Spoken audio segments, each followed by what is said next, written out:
Hi everyone, welcome to my YouTube channel. তো আজও আমি চলে এসেছি একটা দারুণ রেসিপি নিয়ে, লোটে মাছের ঝুড়ি। তো বাঙালদের মধ্যে এই মাছটা খুবই কমন। তো চলুন দেখে নেওয়া যাক এই রান্নাটা আমরা কিভাবে শুরু করব। তো প্রথমেই উপকরণ হিসেবে এখানে নিয়ে নিয়েছি একটা টমেটো, দুটো পেঁয়াজ, আর কটা শুকনো লঙ্কা, আর কিছু কুচানো ধনেপাতা, আর এই যেখানে আমি 700 গ্রাম মতো লোটে মাছ নিয়ে নিয়েছি। দেখুন বন্ধুরা, ধনেপাতাগুলোকে কেটে আমি জলে ভিজিয়ে রেখেছি। মাছে নুন হলুদ মাখিয়ে নিয়েছি। এরপর কড়াইতে তেল গরম হয়ে গেলে পেঁয়াজ কুচিগুলো দিয়ে ভালো করে লাল লাল করে ভেজে নেব।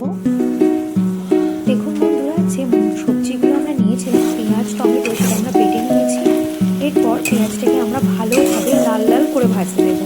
আপনারা যেরকমভাবে বাড়িতে বেরেস্তা বানান, ঠিক সেরকমভাবেই পেঁয়াজটা আমরা ভেজে নেব।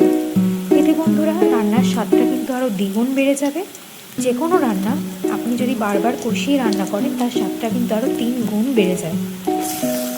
এইবার সেই ভাজা পেঁয়াজের মধ্যে আমরা লোটে মাছগুলো দিয়ে ভালো করে মিশিয়ে নেব। এই রান্নাটা কিন্তু পুরোটাই আমাদের কষিয়ে রান্না করতে হবে।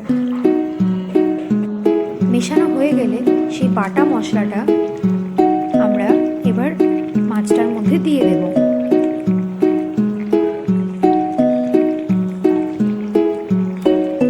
দেখুন বন্ধুরা, মাছ থেকে অনেকটা পরিমাণে জল ছেড়ে দিয়েছে।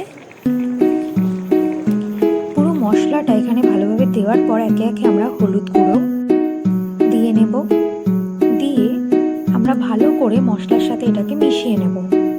যেহেতু আমরা মাছের মধ্যে লবণ হলুদ মাখিয়ে রেখেছি, আমি এখানে এক্সট্রা করে আর লবণ দিলাম না। রান্নার শেষে একটু টেস্ট করে দেখবো যে লবণ মিষ্টি প্রপারলি হয়েছে কিনা। দেখুন বন্ধুরা, জলটা কিন্তু অনেকটাই শুকিয়ে এসছে।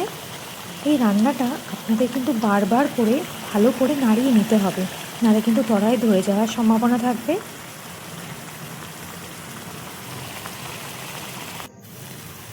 আপনাদের কিন্তু কষিয়ে একদম এই স্টেজ অবধি আনতে হবে। আপনারা যত তরকারিটাকে কষাবেন, তত তার স্বাদ আরও দ্বিগুণ বেড়ে যাবে। আর একটু ভাজা ভাজা হয়ে গেলে এরপর আমরা সেই কুচনো ধনেপাতাগুলিকে অ্যাড করে নেব।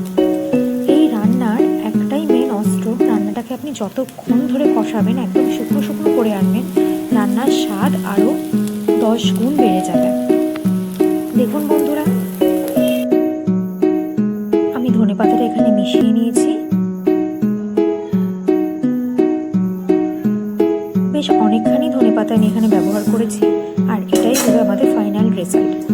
বাড়িতে অবশ্যই বানিয়ে খাবেন, আর আমাকে কিন্তু কমেন্টে জানাতে ভুলবেন না রেসিপিটা কেমন লাগলো আপনাদের। সবাই অনেক ভালো থাকবেন, সুস্থ থাকবেন। ধন্যবাদ বন্ধু।